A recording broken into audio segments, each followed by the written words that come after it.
So finishing our products, okay?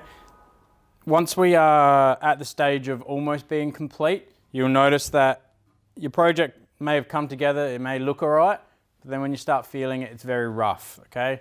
That means we need to do some sanding. 3 different sandings that we need to do, okay? We've got our rough, our medium, and our fine. The way sandpaper works, it works in grits, okay? And it's grit per square inch, I believe. All right, so the first one we're going to work with is 100 grit. So it's 100 pieces of sand. All right, it's per inch square. All right, it's quite rough. You can hear it as I scratch on there. Okay, the next one is 150. Okay, so it's a bit finer. And then the final one that we use is 220. Okay, now the order that we do it in is important. So the 100 grit, the way that works, on our cork block, we sand the machine marks off. So once you've used a saw, it's quite often fairly rough. You can see the lines where the blade was. Okay, 100 grit takes that off. It does, however, leave some scratches from the sandpaper. We then move on to the 150 grit. Okay, all that one does is take those scratches from the 100 off. Okay, but it does leave some a little bit finer ones. Then our last one that we work with is 220, okay, and that takes the scratches off of the from the 150. So we're going to start with 100. We're going to sand this face here, this edge. All right. Now it's important to really pay attention to the way your timber looks, all right, because sanding is very important. If we sand this way, so going across our grain, all it's going to do is scratch it and show it up. All right. We don't want to do that. So every time you sand, you need to sand with the grain. Okay, if you're not entirely certain of which way your grain is going, ask a friend or ask a teacher, because this will ruin your project, okay? It will stand out no matter what you do to it until you sand those things, those scratches off. So quite easily, we are just going to sand with the grain, work our way along it. Okay, we don't want to sand in one spot, sand in one spot, sand in one spot, because what happens is we end up with bumps all the way along. So nice long strokes, okay.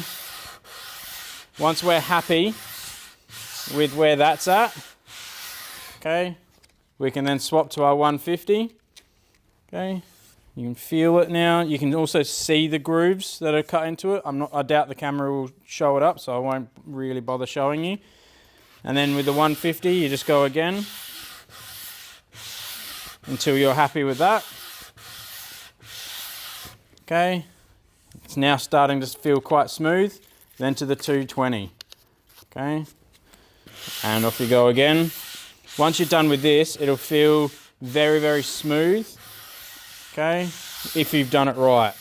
If you do it wrong, however, it shows up, and your teacher will ask you to go back and work on it again. So that there now is very, very smooth. All right. The only thing that's left to do, using our 220, we need to take this sharp corner off here. This is called the arris. All right. It's very sharp, and that's where all the splinters hang out. So slight angle, 45 degrees roughly. Start from here, and we're just going to go in circles all the way along. Like that. Run your fingers along it now. If you feel any parts that you maybe didn't do as much on, just come back to it. All right, all the way along. Now we're not trying to add a bevel or a chamfer. All we're doing is taking that sharp edge off to make it safe. All right. If you don't do that, you could either cut yourself on the edge or you'll end up getting a splinter. All right? Nobody wants a splinter, they hurt a lot. So when you feel that you're not going to get a splinter or cut yourself running along that edge, that's when you're done. Yeah. So always sand with the grain, then take the arris off, then you're safe. So hopefully it shows up on the camera, but you can see now that I've sanded this way, like that, and it shows up the lines going the wrong way across the grain. So to get rid of that, it is easy, but it's annoying if you've already gone through the 3 grades of sandpaper. You need to go back to the beginning, so the 100 grit, and you're just going to work your way, keeping on sanding until those lines no longer show up.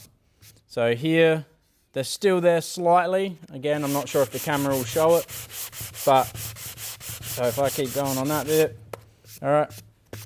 Now here, there's no lines going this way, and up here, there's lots of lines still going that way. So this piece here is now done. I now need to focus on this piece before moving on to the next grade of sandpaper.